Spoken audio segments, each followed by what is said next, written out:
जय बोलो देवादिदेव 1008 श्री भगवान महावीर स्वामी की जय जय जय। अहिंसा परमो धर्म की जय जय जय। परम पूज आचार्य गुरुवर श्री विद्यासागर जी महाराज की जय जय जय। आचार्य श्री समय सागर जी महाराज की जय जय जय। मुनि श्री 108 प्रमाण सागर जी महाराज की जय जय जय। मुनि श्री 108 संधान सागर जी महाराज की नमोस्तु गुरुवर, नमोस्तु नमोस्तु। आज सुबह सुबह मेरे ख्याल में भगवान आए।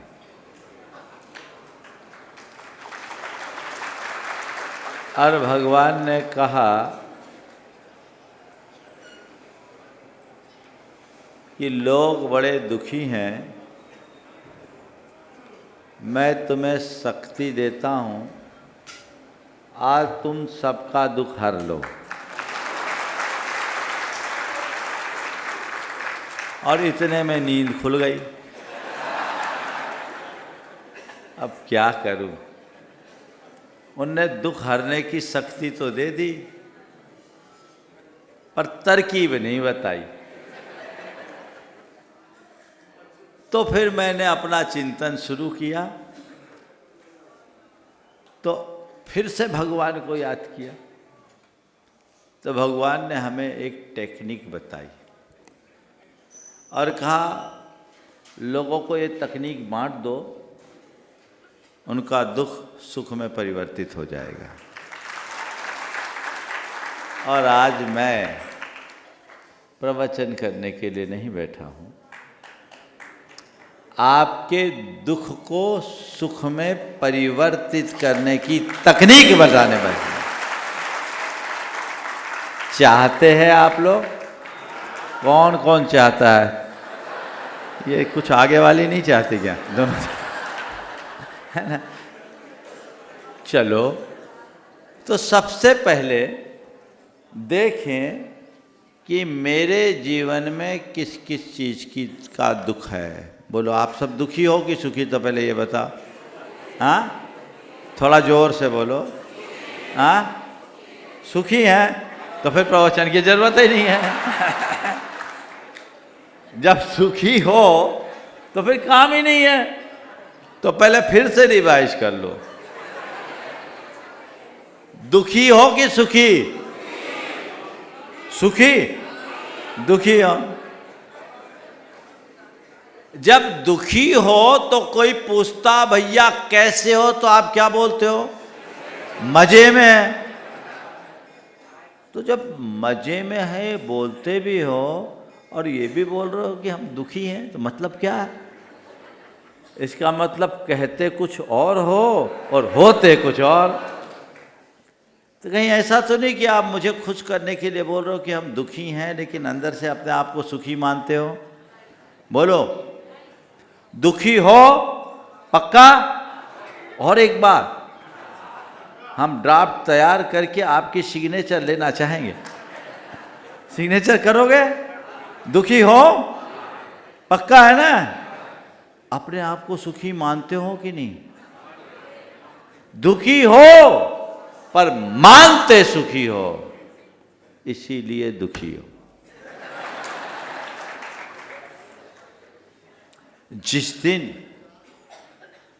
अपनी वास्तविकता को जान लोगे, दुख दूर हो जाएगा।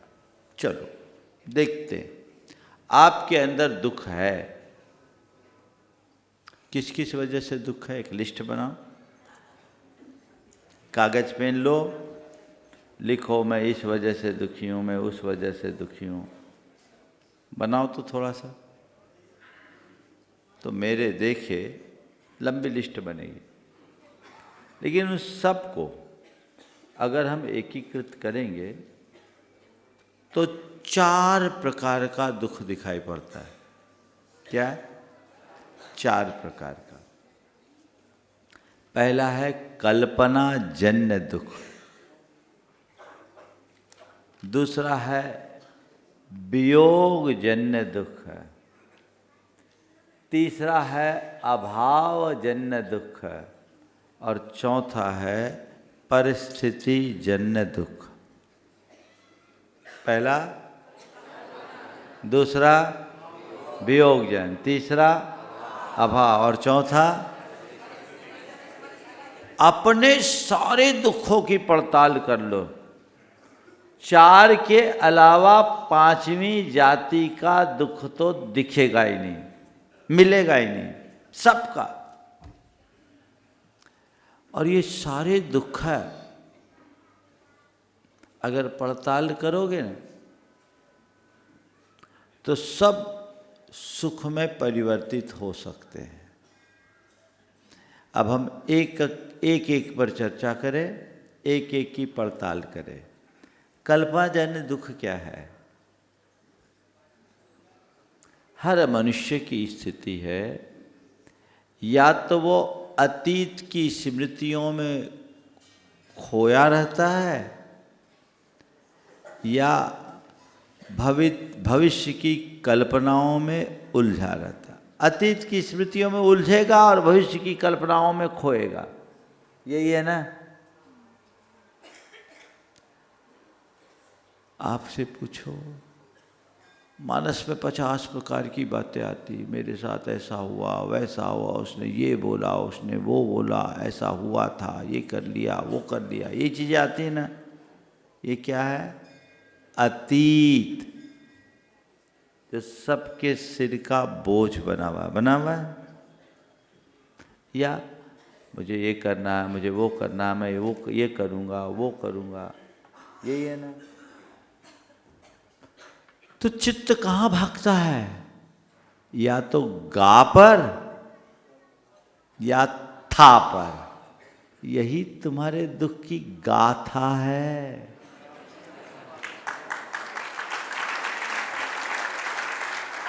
गा को भूल जाओ, था को भूल जाओ, है पर थम जाओ तो दुख भी सुख में परिवर्तित हो जाएगा।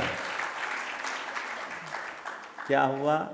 गा, था, है, क्या करना है? गा को भूलना है, था को छोड़ना है और है पर टिकना है। अतीत की स्मृतियों को भूलो। अतीत एक भोगा हुआ यथार्थ है, वो व्यतीत हो चुका। उसे पकड़ करके मत बैठो, उससे अनुभव लो, उससे सीख लो और आगे बढ़ो। पकड़ करके बैठोगे दुखी हो जाओगे। कोई घटना घट गई, आप घटना को पकड़े बैठे हो, घट गई सो घट गई, सीख लो। किसी ने कुछ बोला, उसे आप पकड़ करके बैठ गए, बोल दिया सो बोल दिया, आप सीख लो। वर्तमान में जीने वाला व्यक्ति सब चीजें भूल जाता है। पास्ट है पास्ट, वो पास हो चुका, व्यतीत हो चुका, उसे क्यों पकड़ते हो? महाराज वही तो भूल नहीं पाते। भूत की तरह भूत सिर पे लगा रहता है। अतीत को भूलने का सीधा सा रास्ता है प्रतिक्रमण। क्या है? प्रतिक्रमण। रोज अपने मन में बुहारी लगाना शुरू करो, जो हो जाए उसे भूलो। क्षमा करने और क्षमा मांगने की आदत डाल दो, सीख लो। अतीत कभी हावी नहीं होगा। अतीत से सीख लेने वाला आदमी आगे बढ़ जाता है और अतीत में उलझा रहने वाला मनुष्य वहीं ठहरा रहता है। जो हो गया सो हो गया, मुझे उस तरफ नहीं देखना। मुझे कहाँ देखना है? प्रेजेंट में। भविष्य की प्लानिंग। आप लोगों की प्लानिंग तो इतनी तगड़ी कि प्लानिंग कमीशन भी फेल है ना। योजनाएं अनंत है, ये करना वो करना, ये करना वो करना, ये करना वो करना, रात दिन ये करना वो करना, करना करना करना है भैया। ये तो देखो कि कभी मरना भी है, सब धरा रहेगा। करना करना धरा रहेगा, कब मर जाए पता है? भविष्य की कल्पना में खोने वाला मनुष्य वर्तमान का उपयोग नहीं कर सकता, और जो वर्तमान में वर्तमान नहीं होता वो सदैव दुखी रहता है। वर्तमान में ठहरिए, भविष्य के प्रति सतर्क रहिए, भविष्य की व्यवस्था बनाइए, पर भविष्य को लेकर शंका और चिंता कभी मत कीजिए।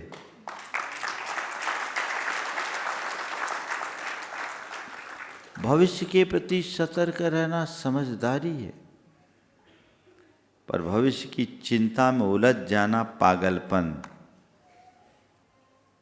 आप सब तो समझदार हो ना, बोलो समझदार हो ना, पागल तो नहीं हो? बोलो तो थोड़ा जोर से। हाँ, तब मैं इतना ही कहता हूँ, अपनी समझदारी बना के रखिए।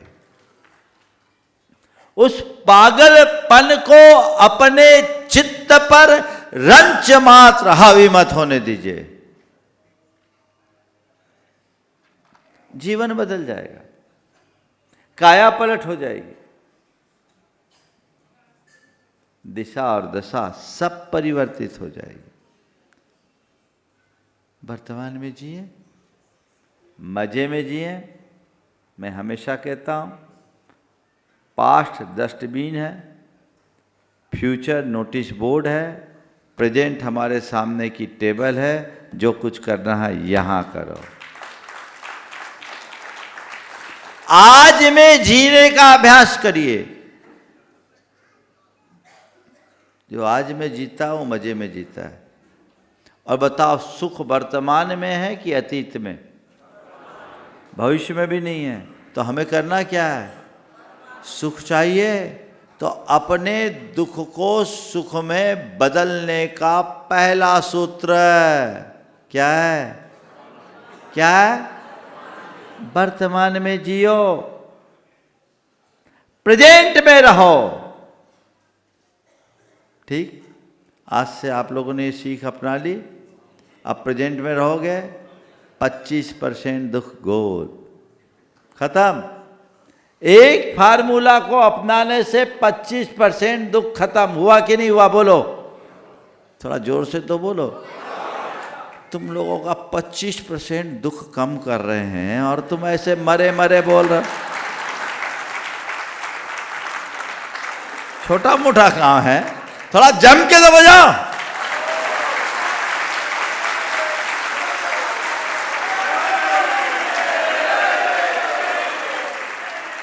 चिंता मत करो, यहीं नहीं रुकूंगा, पूरा 100% मिटाऊंगा, है ना। अब दूसरा है वियोग जन्य दुख। संसार में संयोग, वियोग लगा हुआ है।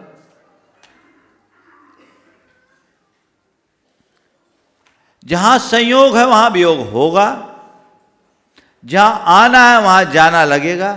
लगेगा कि नहीं लगेगा? आप लोग तो बोलते हो आना जाना लगा हुआ है, बोलते हैं कि नहीं बोलते? तो आने के साथ जाना है। सूरज उगा है तो अस्त तो होना ही है। ये बोलो, संयोग वियोग के क्रम को कोई रोक पाया है? रोक सकता है? तो फिर क्या करना है? स्वीकार करो। सर्वे संयोगा विप्रयोगांताः। सारे संयोग वियोग धर्म है। संयोग है तो वियोग होगा। सूरज उगा है तो अस्त होगा। आप उगते सूरज का स्वागत करना तो चाहते हो, लेकिन सूरज का ढलना आपको पसंद नहीं आता। कोई आता है तो हर्ष मनाते हो, जाता है तो मातम मच जाता है। ये उचित नहीं। संयोग को संयोग के रूप में स्वीकार करो और वियोग को भी एक संयोग मानो। मेरे साथ ऐसा ही होना था। क्या पता कब किसके साथ क्या घटना घट जाए। देखो कल कैसी घटना घटी। एक क्षण पहले अगले ने पाद प्रक्षाल किया हर्षित भाव से, और मैं निकल करके 100 कदम भी नहीं गया होगा और बत्ती गोल हो गई। कैसा संसार का कैसा ये नग्न स्वरूप है, बताओ। कुंडलपुर में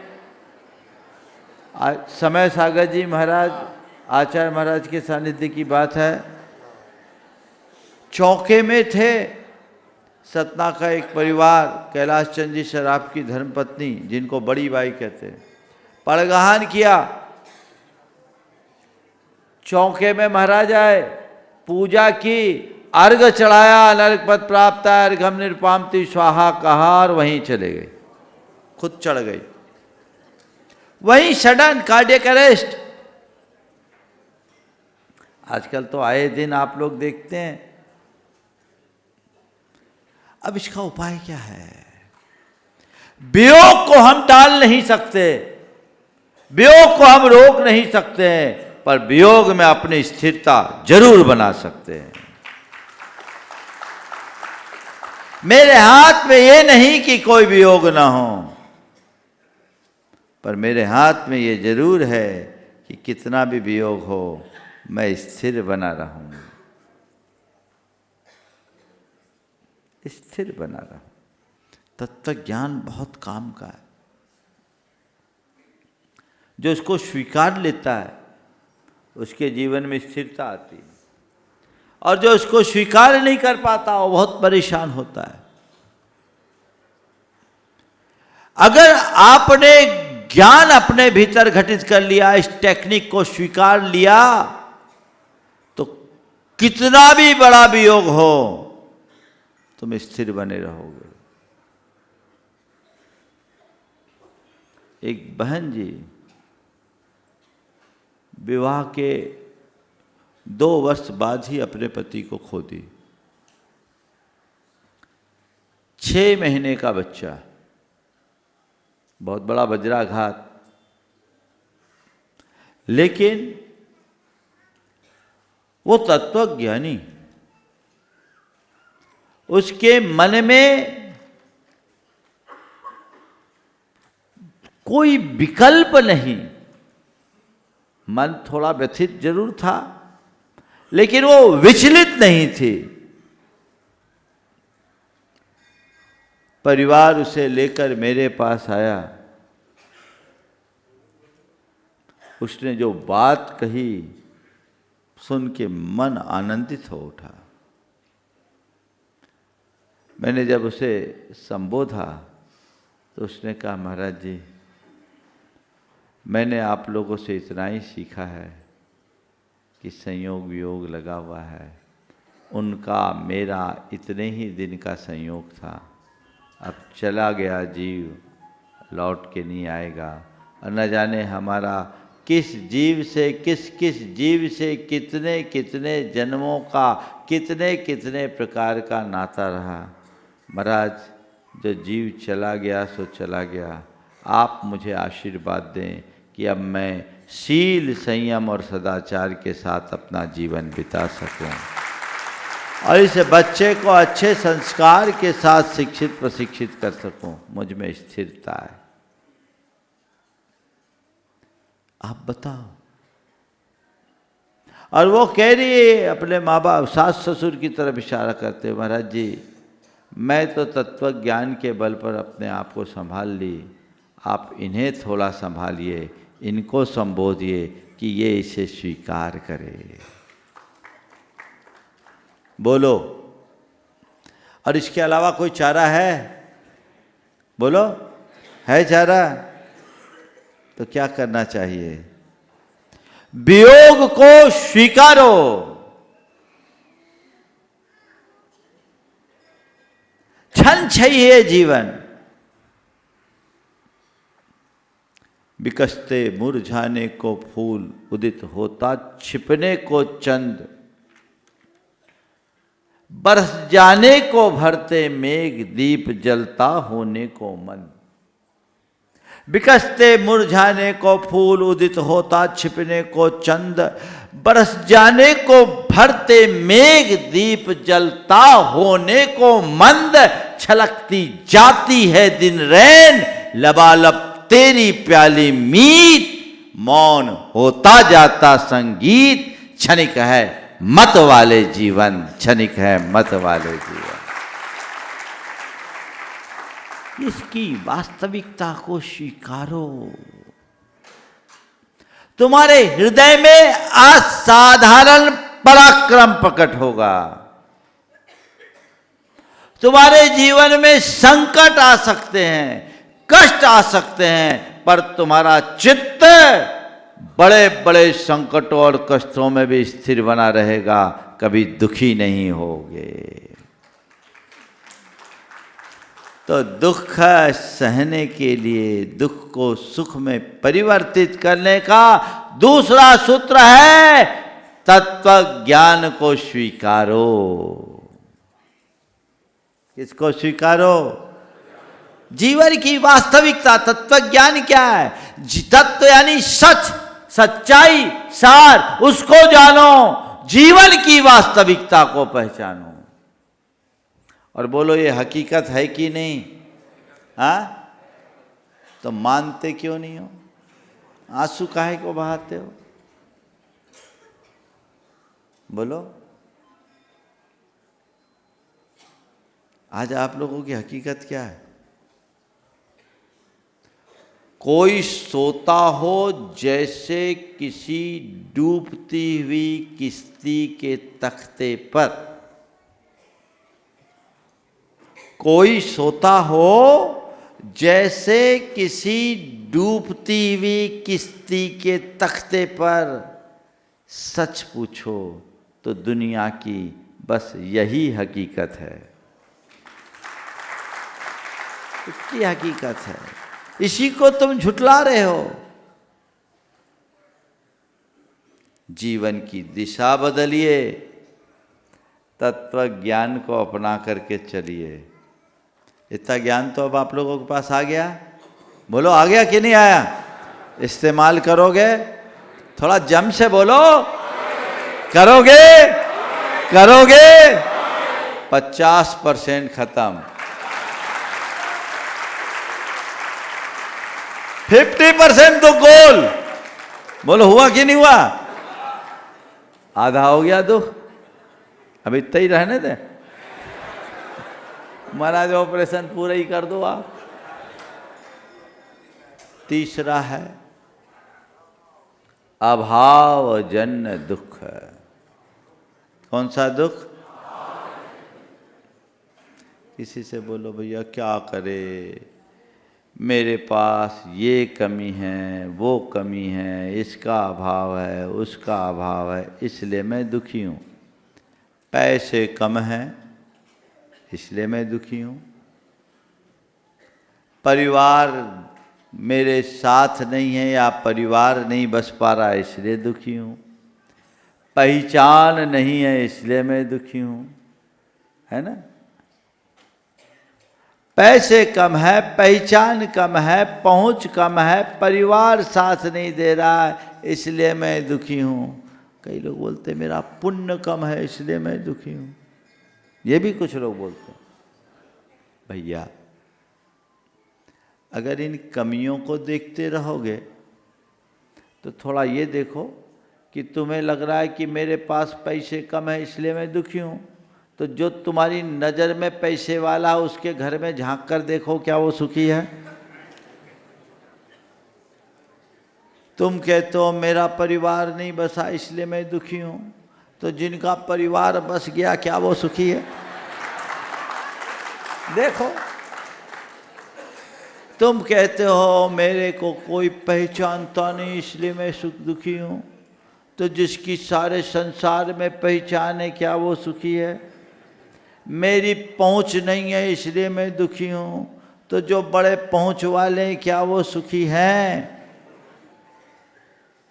पड़ताल कीजिए, मेरे पास पुण्य कम है इसलिए मैं दुखी हूं। तो तुम जिनको ज्यादा पुण्यशाली मानते वो क्या सुखी हैं?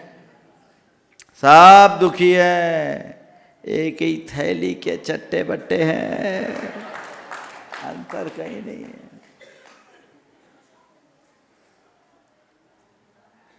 पैसे की कमी तुम्हारे दुख का कारण नहीं है, पैसे में सुख की मान्यता तुम्हारे दुख का कारण है। हमने मान रखा है पैसा होने से सुख है। पैसा होने से सुख होता तो सब पैसे वाले सुखी होते, पर हकीकत में जितने पैसे वाले हैं वो ज़्यादा दुखी हैं। दूर मत जाओ, अपने अंदर उतर के देखो। आज तुम्हारे पास जितने पैसे 25 बरस पहले उतने पैसे नहीं होंगे, पक्का है ना? बोलो, जब लाडगंज में रहते थे तब इतने पैसे थे क्या? यहाँ आ गए तो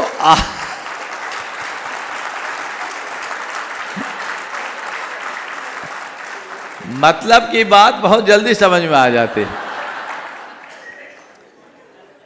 तो आज तुम्हारे पास जितने पैसे हैं 25 बरस पहले इतने पैसे नहीं थे, पक्का? पर ईमानदारी से बताना, 25 बरस पहले जितने शांति और सुखी थे आज उतने हो क्या? क्या वजह? तुम्हें लगता है पैसों के कमी के कारण मैं दुखी हूं, तो पैसा तो बढ़ गया, सुख बढ़ना चाहिए, दुख क्यों बढ़ रहा है? बोलो, बोलती बंद सी हो गई तुम लोग। बोलो क्या है? सुख बढ़ना चाहिए ना। तो जितना पैसा बढ़ता है उतना दुख बढ़ जाता है। क्यों? क्योंकि पैसे की प्यास बढ़ जाती है। जितना पैसा वाला उसकी उतनी तृष्णा। एक गरीब आदमी यही प्रार्थना करेगा कि हमें 2, 5, 10 हजार मिल जाए तो ठीक। लखपति सोचेगा 2, 5, 10 लाख मिल जाए तो ठीक। और करोड़पति सोचेगा 2, 4, 10 करोड़ मिले तो ठीक। और जब अरबपति होगा तो वो 200-400 करोड़ से नीचे की ही नहीं सोच पाएगा। तो क्या हुआ बताओ? कौन ज़्यादा दुखी? जिसकी प्यास कम है वो ज़्यादा दुखी कि जिसकी प्यास ज़्यादा है वो ज़्यादा दुखी है? बोलो। तो 10-5 हजार वाला ज़्यादा दुखी कि 10-5 करोड़ वाला ज़्यादा दुखी? तो जैसे जैसे तुम्हारा स्टेटस बढ़ा तो तुम्हारा दुख बढ़ा कि घटा? तो अब बताओ, दुख को बढ़ाना चाहते हो कि घटाना? तो क्या करो? स्टेटस नीचे ले आओ। स्टेटस नीचे ले आओ। नहीं, मैं ये नहीं कहता कि तुम स्टेटस नीचे ले आओ, मैं ये भी नहीं कहता कि तुम गरीब बन जाओ, मैं ये कहता हूं अमीरी और गरीबी के विकल्प से ऊपर उठ जाओ, फ्री स्टेटस बन जाओ। अब बोलो, हम लोगों को देखो, हमारे पास पैसे हैं, जेब ही नहीं है, पैसा कहां से? नहीं है ना? अब तुम्हारी ये धारणा है कि पैसे मेरे सुख का आधार है, तो तुम सब पैसे वालों को सुखी होना चाहिए, और हम जैसे साधुओं के पास, जिनके पास एक धेला भी नहीं है, दुखी होना चाहिए। बोलो, हमारे पास पैसे नहीं है तो आपको दिख रहा है हम दुखी हैं, ये मानोगे? क्यों नहीं? तुम जिन चीजों के अभाव में अपने आप को दुखी मानते हो, उनमें से हमारे पास क्या है? कुछ भी है? न पैसा है, न घर है, न मकान है, न कार है, न बंगला है, न बैंक बैलेंस है। क्या है? कुछ है? तो तुमको लगता है इनके कारण मैं दुखी हूं, हमारे पास इनमें से एक भी नहीं है, तो हमें महादुखी होना चाहिए। बोलो, तो इनके अभाव में हमें आप सुखी देख रहे हो कि नहीं देख रहे हो? हाँ, तुम देख रहे हो, देखो न देखो, हम तो अपने आप को हर पल सुखी महसूस करते हैं, बल्कि सुखी नहीं, संसार का सबसे सुखी महसूस करते हैं। अब आप बताओ, सुख का मंत्र क्या है? सुखी होने का मंत्र क्या है?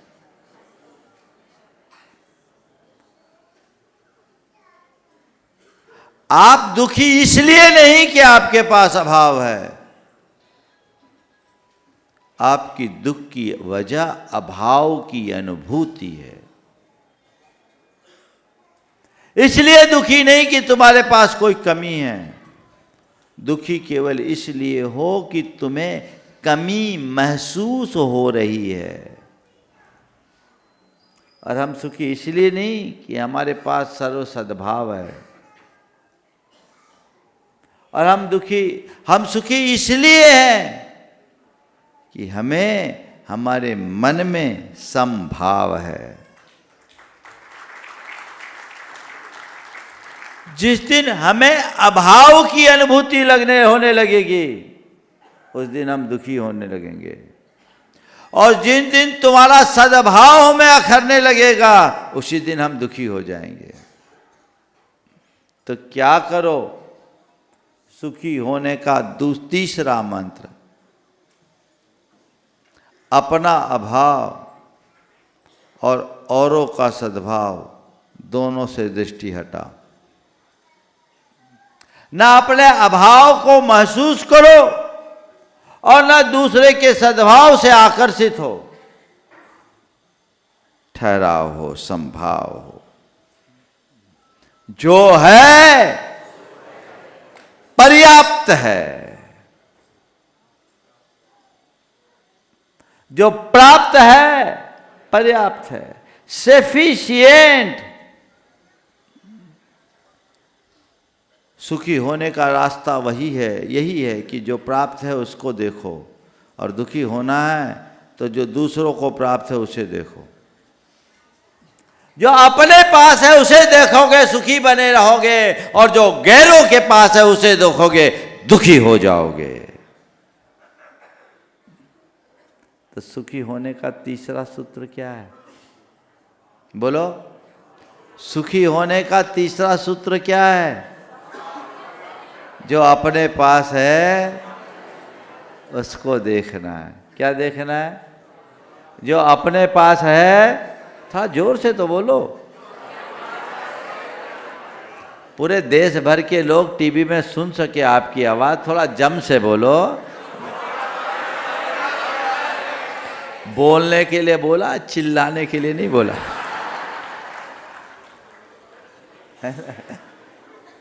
जो अपने पास है उसको देखो।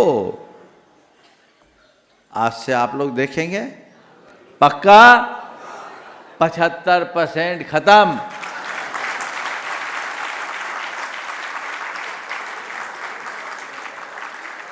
टेक्निक पसंद आ रही कि नहीं?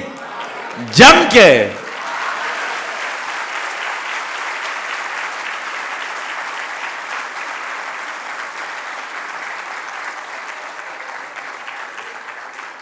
है ना? अब चौथा दुख है जिसका रोना आप लोग अक्सर रोते रहते हो। परिस्थिति जन्य दुख है। अजी क्या बताऊं, हमारी परिस्थिति खराब है, हालात अच्छे नहीं हैं। पत्नी बड़ी तेज है, पति एकदम निखट्टू है, सास ससुर तो बिल्कुल पुराने विचारों के हैं, दकियानुसी हैं। बेटा मेरा कहाँ नहीं मानता, बिल्कुल नहीं सुनता। व्यापार मंदा चल रहा है, घर में किसी न किसी प्रकार की कोई न कोई बीमारी बनी रहती है, कोई न कोई विपत्तियां बनी रहती है ना? पता नहीं कितने प्रकार का रोना आप लोग रोते हो। रोते नहीं महाराज, रोते ही रहते हैं, है ना। ये सब चीजें तो सबके साथ है। ये बताओ संसार में ऐसा कोई है जो ये कहे कि मेरे जीवन में सब कुछ स्मूथ है? एक आध यहां पर है क्या? मेरे जीवन में सब कुछ स्मूथ है। भाई साहब हाथ उठा रहे, अभी बोलेंगे तो अभी 25 बातें निकल जाएगी उनकी। संसार में सब कुछ स्मूथ है ऐसा कहने वाला कोई नहीं मिलेगा, लेकिन संसार में ऐसे अनेक लोग मिलेंगे जिनने अपने जीवन को स्मूथ बना रखा है। चीजें स्मूथ हो ये मेरे हाथ में नहीं है, पर मैं मन को हर स्थिति में स्मूथ बना के रखूं ये मेरे हाथ में है। सब कुछ कहां मिलता है? मिलता है क्या? हाँ, किसी को नहीं, तीर्थंकरों को भी नहीं। किसी के पास कुछ होगा, किसी के पास कुछ कुछ मिलेगा, किसी के पास बहुत कुछ मिलेगा, पर सब कुछ किसी के पास नहीं मिलेगा। है क्या? सब कुछ किसके पास है? सब कुछ केवल उसके पास है जिसने अपने पास के बहुत कुछ का मोह त्यागा है, वो है भगवान। अभाव, अल्पता और दुस्संयोग सबके जीवन में है। तीर्थंकर भगवंतों के जीवन में भी विपत्तियां आई। परिस्थिति विपत्ति जन हो सकती है, बीमारी जन हो सकती है, वियोग जन हो सकती है, अन्य कोई विसंगति मूलक हो सकती है। ये तो है, चलेगा। इसी का नाम तो संसार है। संसार कोई सपाट मैदान थोड़ी है। ये तो एक नदी की तरह है, पहाड़ी नदी की तरह, जिसे कई दुर्गम घाटियों को पार करके आगे बढ़ना होता है, जिसमें अनेक घुमाव होते हैं, चट्टान फोड़ कर आगे बढ़ना पड़ता है ना। फिर भी नदी रुकती है क्या? गतिशील होती, चलती है। नदी की तरह जियो और ये मानो हर अवरोध मेरे जीवन में नया प्रवाह प्रकट करेगा। अवरोध में भी प्रवाह बढ़ता है। आगे बढ़ो, देखो, चीजों को समझने की कोशिश करो। जब हम उन बातों को गहराई से समझते हैं तो विपरीत परिस्थिति भी हमारे अनुकूल बन जाती है। मैं आपसे इतना कहता हूं, हालात को कोसने की आदत बंद करो। अगर कोई विपरीत परिस्थिति है, कोशिश करो उसे बदलने की। देखो क्या उसे बदल पाना संभव है। बदल सके तो बदलो, और अगर न बदल पाओ तो अपने मन को बदल लो, चीजें अपने आप बदल जाएगी। मुझे धूप नहीं सुहा रही है, छाया में बैठूं और छाया तलाश कर छाया में आ जाऊं, कोई बुराई नहीं। लेकिन जब दिख रहा है कि दूर दूर तक छाया के कोई आसार ही नहीं है, तो धूप को कोसने का क्या फायदा? बोलो। उस परिस्थिति में धूप को कोसने की जगह धूप को स्वीकार लो और कहो चलो विटामिन डी की थोड़ी कमी है, इस बहाने विटामिन डी मिल जाएगा। इतना ही तो करना है। हमारा मन तभी दुखी होता है जब हम परिस्थितियों को स्वीकार नहीं कर पाते। जिस क्षण हम परिस्थितियों को स्वीकारना शुरू कर देते हैं उसी क्षण हमारा दुख दूर हो जाता है। एक्सेप्टेंस होना चाहिए। हम जाए जैसे जिस भी परिस्थिति में है, स्वीकार। मनस्थिति को बदलने के लिए तैयार हो जाओ। विषमतम परिस्थितियों में भी आप प्रसन्नता से जी सकोगे। हर क्षण हर पल अपने आप को आनंद से भर पाओगे।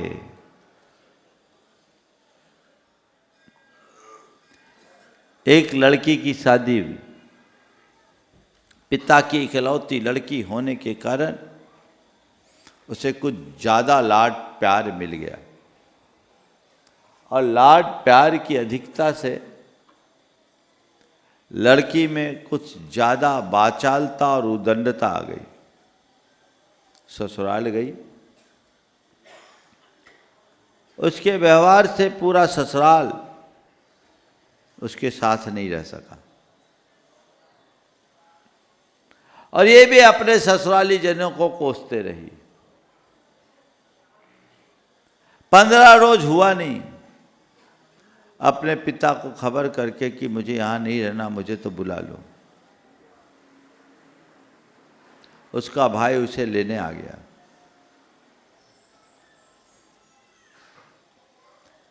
ससुराल के लोगों ने भी सोचा चलो अच्छा है, बला टली। उनने बिना नान उचके अपनी बहू को विदा कर दिया। रास्ते भर अपने भाई से ससुराल की बुराई करते रही। घर आई, पिता से मिली। पिता ने पूछा बेटी ससुराल कैसी है? बेटी ने जवाब दिया साक्षात नरक। बेटी ससुराल कैसी है? साक्षात नरक। तुम्हारे ससुर कैसे हैं? पक्के राक्षस। सासू कैसी है? एक नंबर की डायन। लगता है पिछले जन्म की चुड़ैल रही होगी। तुम्हारे जेठ कैसे हैं? तुम्हारे जेठ कैसे हैं? बड़े धूर्त और अहंकारी। जेठानी कैसी है? बड़ी जिद्दी और झगड़ालू। तुम्हारा देवर कैसा है? बोले एकदम लफंगा।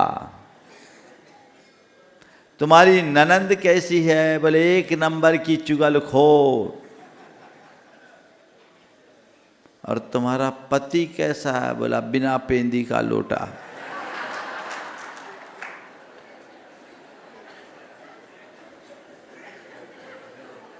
पिता ने सब बातें सुनी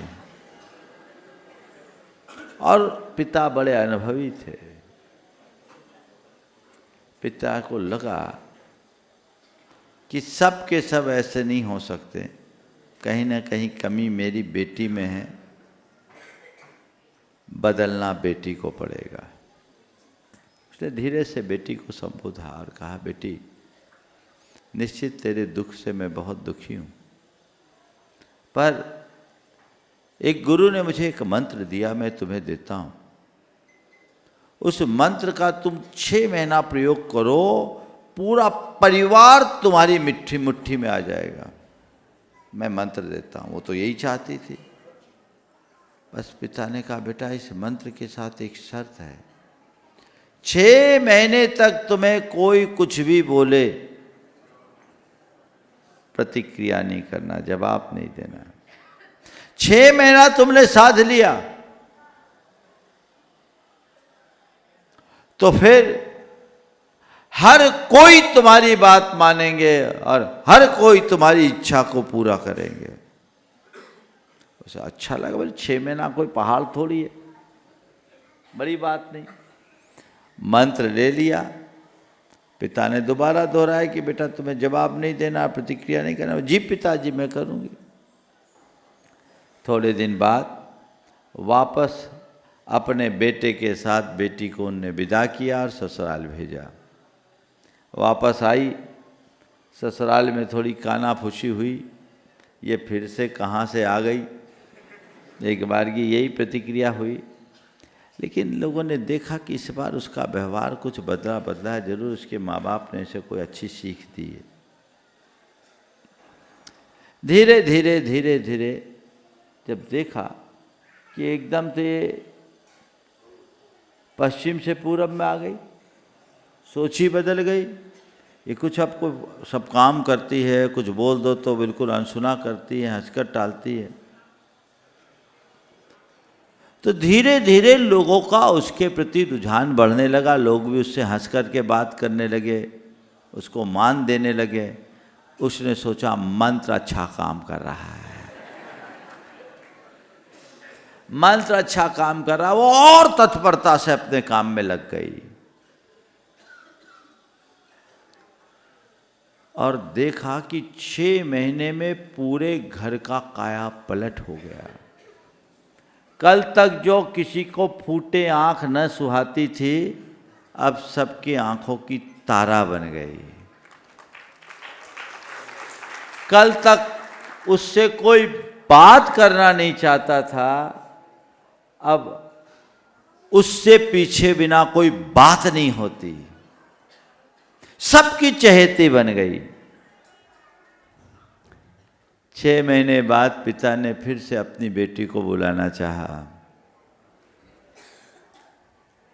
जब बेटी को बुलाया, ससुराल के लोग चाहते तो नहीं थे, फिर भी भेजना पड़ा, भेजा। इस बार रास्ते भर प्रशंसा के पुल बनाते चली, खूब खुश। पिता से मिली, एकदम लिपट गई। पिता ने पूछा बेटी कैसा लगा, कैसी लगी ससुराल इस बार? बोले पिताजी स्वर्ग से बढ़कर। तुम्हारे ससुर कैसे हैं? एकदम आपकी फोटोकॉपी। सास कैसी है? मुझे तो माँ की छवि दिखती है। तुम्हारे जेठ कैसे हैं? बड़े भैया से बढ़कर। जेठानी कैसी है? मेरी बहुत अच्छी सहेली है। देवर कैसे हैं? मुझे माँ जैसा मानता है। और तुम्हारी ननद कैसी है? ननद कैसी है? बिल्कुल मेरी बहन जैसी है। और तुम्हारे हमारे दामाद कैसे हैं? बोले वो तो मेरे परमेश्वर है। नरक स्वर्ग में बदल गया, राक्षस बाप बन गया, चुड़ैल मां बन गई, लुच्चा लफंगा बेटे जैसा बन गया, और जो चुगलखोर थी वो सहेली बन गई, और बिना पेंदी का लोटा परमेश्वर बन गया। बदला क्या? क्या बदला? क्या बदला? क्या बदला? समझ गए? बस इसी सोच को बदलना है। वो क्या है? सोच को बदलने की टेक्निक हमको मिलेगी। हम सोच बदल ले, जीवन बदल जाएगा। फिर कैसी भी परिस्थिति हो, दुख रहेगा क्या? तो बोलो आप क्या करोगे? परिस्थिति को बदलोगे कि मनस्थिति को बदलोगे?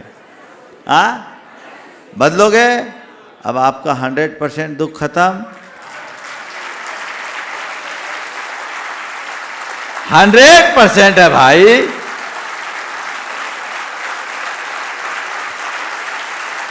सब सुखी हो गए। बस इस 4 फार्मूले को अपना लो, पूरा जीवन सुखी हो जाएगा। जितना मजा आपको आज प्रवचन में आया है, पूरे जीवन मजा से भरा रहेगा। बोलिए अहिंसा परमो धर्म की।